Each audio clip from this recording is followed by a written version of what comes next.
განსაკუთრებით მნიშვნელოვან საქმეთა სამმართველოში მიღებული იქნა ოპერატიული ინფორმაცია, რომ თორნიკო გოშაძე უშუალოდ მონაწილეობდა პარლამენტის მიმდებარე ტერიტორიაზე განხორციელებულ ძალადობრივ ქმედებებში, მოცემულ სისხლის სამართლის საქმეზე მიღებული იქნა ოპერატიული ინფორმაცია, რომ თორნიკე გოშაძის ჩადენილი ქმედების ამსახველი ვიდეო ჩანაწერი განთავსებული იყო საჯარო ღია წყაროში, კონკრეტულად Facebook-ის ერთ-ერთ გვერდზე.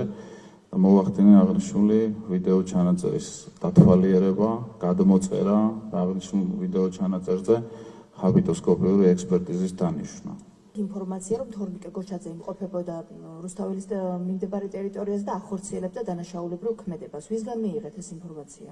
განსაკუთრებით მნიშვნელოვან საქმეთა სამმართველოს ერთ-ერთმა უფროსმა დეტექტივმა, კერძოდ გიორგი ჯიქიამ მიიღო აღნიშნული ოპერატიული ინფორმაცია, რაც მოახსენა თავის ხელმძღვანელობას. თორნიკე გოშაძე რომ იყო ის პიროვნება, ამის შესახებ ინფორმაცია საიდან მიიღეთ? უკვე გითხარით, გიორგი ჯიქიას ინფორმაციული პატაკით. ვიდეო ვინ გადმოგცათ თქვენ, რომლის დათვალიერებას განახორციელებთ? ვიდეოს შესაბამისი ლინკი ასახული იყო ინფორმაციულ პატაკში. ინფორმაციული პატაკიდან რო გახსენეთ ეს ლინკი, ნახეთ რომ ვიდეოზე იყო პიროვნება სავარაუდოდ. აღნიშნული ლინკის გახსნისას აღმოჩნდა, რომ ვინმე ბექა კასრაძის სახელი და გვარით დარეგისტრირებულ Facebook პროფილზე განთავსებული იყო სავარაუდოდ თორნიკე გოშაძის მიერ განხორციელებული ძალადობის ამსახველი ვიდეო ჩანაწერი რუსთაველის გამზირზე. თუ დაინტერესდით, ვინმე ბექა კასრაძე ვინ იყო?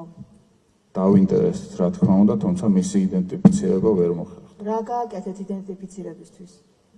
დათვალიერდა მისი პროფილი, სადაც მას ისეთი ფოტო ედო, სადაც რაიმე მაიდენტიფიცირებელი ნიშანი მისი არ ჩანდა, ასევე ქონა ზოგადი შინაარსის პოსტები გაზიარებული.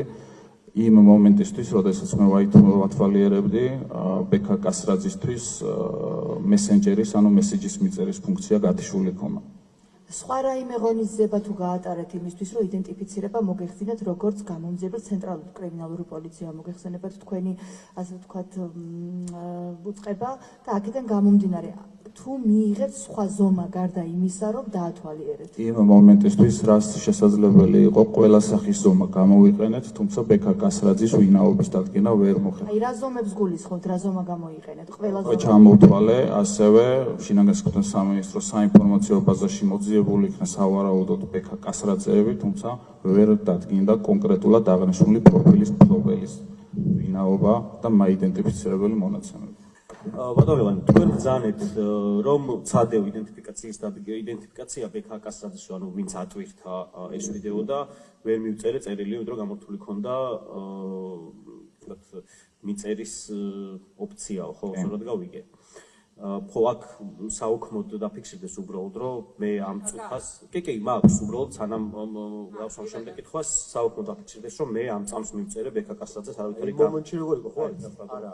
გავიმილო მაგამდე იმ მომენტში როგორ იყო ბატონო. ამ მომენტში მივწერე, სამართლე არავითარი აკრძალვა ან შეზღუდვა მისთვის წერილის მიწერაზე არ არის. ეს ერთი. აღნიშნულზე მე დავაკონკრეტე, რომ 4 დეკემბრის ხო, გავიგე და მივალე ხა მაგამდე. ბატონო ლევან, რომ მიწერეთ, ანუ რეალურად მტკიცებულების წყარო რომ გქონდათ გახსნილი და ცდილობდით, ასე ვთქვათ, გამოგეძიებინათ ვინ იყო, ხო? მათ შორის მტკიცებულების ავთენტურობასაც უკავშირდება ეს ამბავი. ხო არ გიცდიათ, ან ხო არ დაგიოქმებიათ, რომ ცადეთ ამ ადამიანის მოძებნა მაგალითად? არა, აღნიშნულზე ოქმი არ შემიძლია. არ შეგიძლია. რატომ არ შეადგენთ? ეს არ იყო საგამოძიებო მოქმედება თუ რა შვებოდით ამ არ ჩავთვალე საჭიროდ აღნიშნულზე ცალკე ოქმი შეგვიძლია. საჭიროდ, კარგი. გაქვს შეკითხვები? არ. დასრულებული. მალხას შაშბიას.